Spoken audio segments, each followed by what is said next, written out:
今天上午啊，有一对相亲男女是先后找我告状，就挑那饭点，我这中午饭我都没怎么吃，那简直都是各种痛批对方的这个不好啊。起因呢是两人呢是婚前试婚了2个多月，结果呢过的呢是一地鸡毛呀。男士呢是93年的本科是一名培训讲师，生活呢也是比较能说会道的。女士呢是94年的大专企业的一名采购。两人呢是今年这个3月份的时候给他们介绍认识的。他们见面天我就印象特别深俩人刚碰面的时候男士就很热情夸赞这个女士是这儿好那儿好，人好性格好等等的一串彩虹屁。女士呢是被吹为捧的也是有点飘飘然一个劲儿的捂着嘴之笑咱就该说不说，为什么有些男士他总是相亲老失败？你这起点就比别人落后了呀。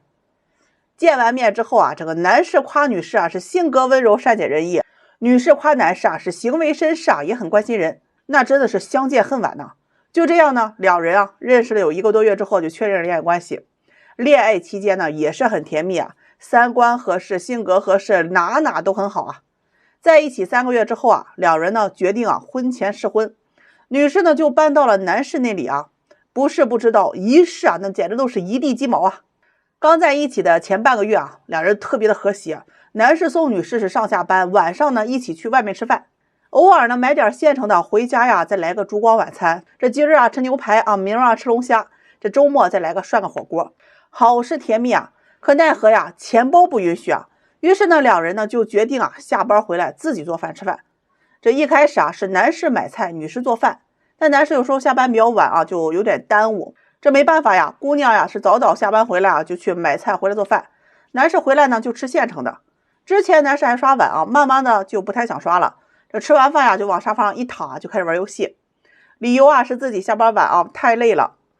这姑娘心里就有意见了都上班，凭什么就我做饭给你吃呀？两人在平常的生活当中姑娘是比较爱干净的，男士就邋遢一些，每次下班回来这个脱下的袜子就突脱成一个球塞到鞋里，第二天早晨再打开接着穿。就因为袜子这事这两人吵了好几次。姑娘呢每次让他晚上把袜子给洗一下，但男士说没臭味不用洗。两人就因为这件事情都不欢而散。周末呢两人也是各种矛盾不断。姑娘想去看电影逛个街，男士说看电影就回家看还免费，这结了婚以后还是要过日子的，不能太浪费了。姑娘呢就越来越有意见觉得两人的三观是严重不同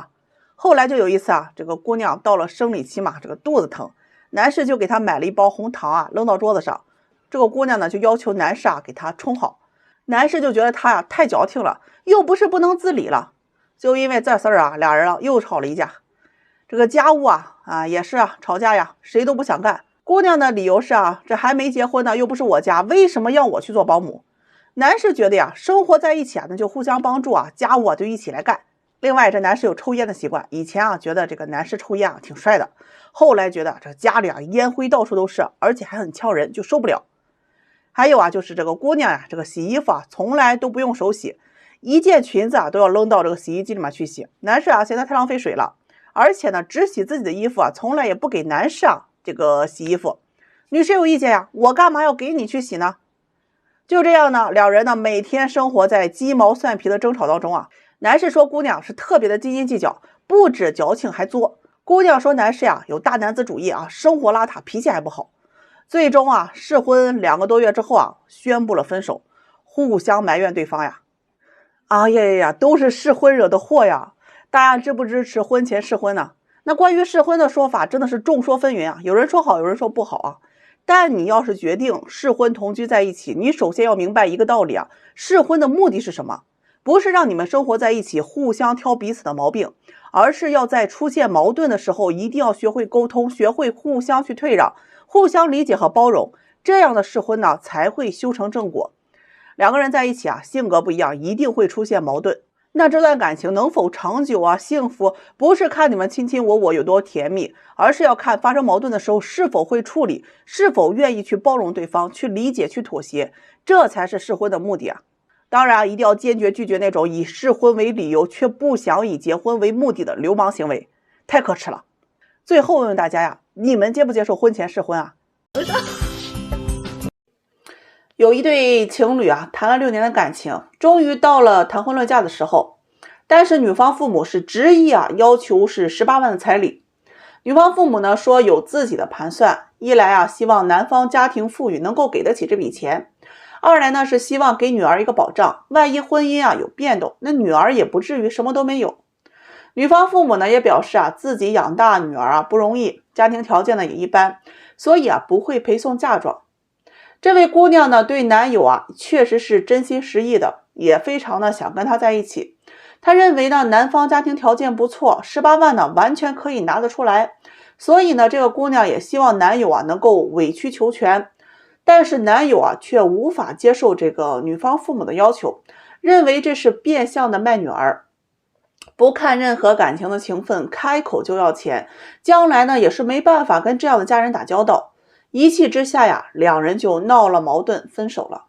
讽刺的是啊，不到1年，男士啊就相亲认识了一位条件不错、长相也不错的姑娘，彼此呢都觉得合适，年龄啊也大了，于是2个人就结婚了。男方给这个姑娘的彩礼呢也是18万，女方呢陪嫁了8万和一辆车。那有人就问这个男士，是不是更爱这个相亲认识的姑娘，所以啊才愿意出钱去娶她？男士说啊，不是，我跟她没有多少感情，只是觉得彼此条件合适，家里满意，相处的舒服而已。他说呢，我给不了人家什么感情，那总得给一笔钱吧，要不别人凭什么嫁给我？那位谈了6年的前女友啊，知道之后非常生气，也很伤心，说自己那么爱他，和他在一起啊，生活了6年，却比不上一位相亲只认识几天的姑娘。18万呢，宁可娶一位陌生人，也不愿意娶自己。而女方的父母也说啊，男士根本就不爱女儿，喜新厌旧，明显就是渣男，害女儿是白白浪费了6年的青春。这个男人啊，就不是什么好人。肯定啊，会有人说啊，这种男人不嫁就对了，不顾及6年的感情，同样的彩礼是宁可给陌生人，也不愿意给相爱6年的爱人。明明就是喜新厌旧的渣男。其实啊，这个案例生活当中是非常非常常见的。大家呢应该理性啊去看待这个事情。彩礼啊其实并不是问题所在，因为男方呀是完全可以给得出的。问题在女方父母啊，明知2人有6年的感情，却狮子大开口，直接跟男方要18万，想让这笔钱作为女儿的保障。这不是保障女儿，而是自私变相的压榨男方。6年感情，男方对女方的物质上的付出啊也应该有很多，最后还要18万，那真的不如啊直接相亲给别人18万。不近人情和一毛不拔的态度啊，其实是男方最不能接受的。不要总拿6年的感情去道德绑架别人，付出呢都是相互的。为什么国家不支持高价彩礼？因为彩礼啊成了某些人为满足私欲变相压榨他人的理由。还有那种啊要彩礼是给女方保障的说法，我听了真的觉得很搞笑。请问是保障女方婚后不上班还有钱花，还是保障女方离婚之后手上还有钱呢？如果想要钱的话，那咱就明码标价，买得起咱成交，买不起啊咱就找便宜的。双方自由恋爱，因为感情走到一起的，那不是简单的买卖，而是双方你来我往，有很多感情投入才有今天。这就好比啊，你出门打出租车，给钱你觉得是应该的，但是好朋友啊提出开车去送你，你提出呢要给油钱，朋友却说呢按照出租车的价格来收，你心里是不是觉得很憋屈？这不就是又想当那什么，又想立牌坊吗？大家怎么看？给你们讲一个很真实的故事啊。有一对男女通过相亲认识，男方是29岁，女方27岁，2人条件差不多，算得上门当户对，脾气性格都很温和，善解人意。谈了有将近1年，准备谈婚论嫁。男士呢主动问这个姑娘，你爸妈打算要多少彩礼？姑娘不明白啊，一脸好奇的就问男方，你为什么不问我打算要多少彩礼，而是要问我爸妈？男友呢是一脸正经的跟他说呀，嫁女儿是大事，你一个人说了不算。后面的这个姑娘就说呀，我不要彩礼。男友说呀，彩礼的事情你说了不算，你问问你爸妈。于是呀，他就当着男友的面呀给他爸妈打电话，妈，你跟我爸打算在我结婚的时候要多少彩礼？女友的爸妈呢特别实在的说呀，要什么彩礼啊，他对你好，咱呀不能把利益看得太重，容易伤着感情，只要你们年轻人好啊就行。姑娘呢又追问，咱们老家不是说最近几年都流行要一些彩礼吗？那我姨家的那个姐不还是要了20万吗？你们怎么不多要点，留着养个老啊？毕竟养大我20多年也不容易。女方妈妈用很不屑的语气说呀，自己家的事儿管别人干嘛？我不缺吃不缺喝的，正是因为我把你养大了，所以我才不愿意落得一个要彩礼卖闺女的骂名。再说了，彩礼和嫁妆都是图吉利的，不能带着算计心，贪这些东西啊，我心里也不安的。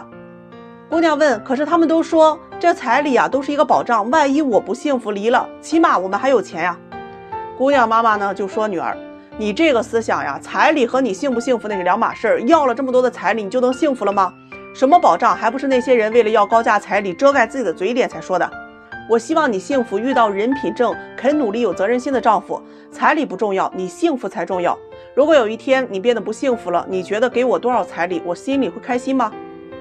姑娘继续问父母，那你们打算给我一点嫁妆吗？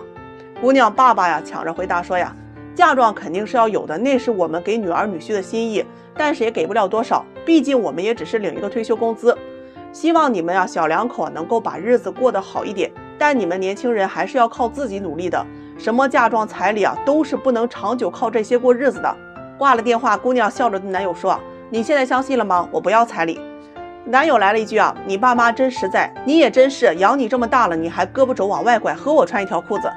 姑娘说呀，我跟你以后是一家人呢，我不拐你，那我拐谁呀？后面呢，两人就嘻嘻笑笑的打闹起来。不一会儿，这姑娘就问啊，那你能接受多少彩礼呢？男友哈哈的回答说呀，我也没有想过太多，我就合计了，我手上就这些钱，你要的话，我大不了都给你就是。但是我不能接受的是，我手上明明有1万，你却跟我要10万。没有10万，却要逼着我去啃老，要去四处给你借钱，完全抛开了爱情不娶也不嫁的样子，太让人心寒了。姑娘笑着说呀，放心吧，那些事儿啊，永远都不会发生在我身上的。然后男友就抱着这个姑娘，感谢的说呀，你的理解让我愿意对你更好，彩礼啊，我也不能亏待了你。订婚那天呢，男方出了10万的彩礼给了女方，买了3金，买了新衣服。女方父母呢陪嫁了6万，外加电视机、洗衣机、冰箱、洗碗机、3台空调以及一套实木家具和床上所有的用品。在现场的女方爸爸说呀，我有一个很爱的女儿，还有一个很努力的女婿，他们性格合适，彼此恩爱，我们从一个小家变成了一个有爱的大家，他们是我这人生当中最珍贵的财富。结婚之后的3年，女方生了2个孩子，男方在外面打拼工作，家庭和睦幸福，所有的干劲儿都在工作上面，从年薪5万的业务员一直干到了10万的主管，又到了年薪30万的经理，生活美满，工作也越来越顺利。每谈起当初结婚要彩礼这个事情，男士就会觉得很幸福，说自己遇到了一位善解人意的妻子。幸不幸福跟彩礼多少没有关系，也许啊，这才是要彩礼最好的态度。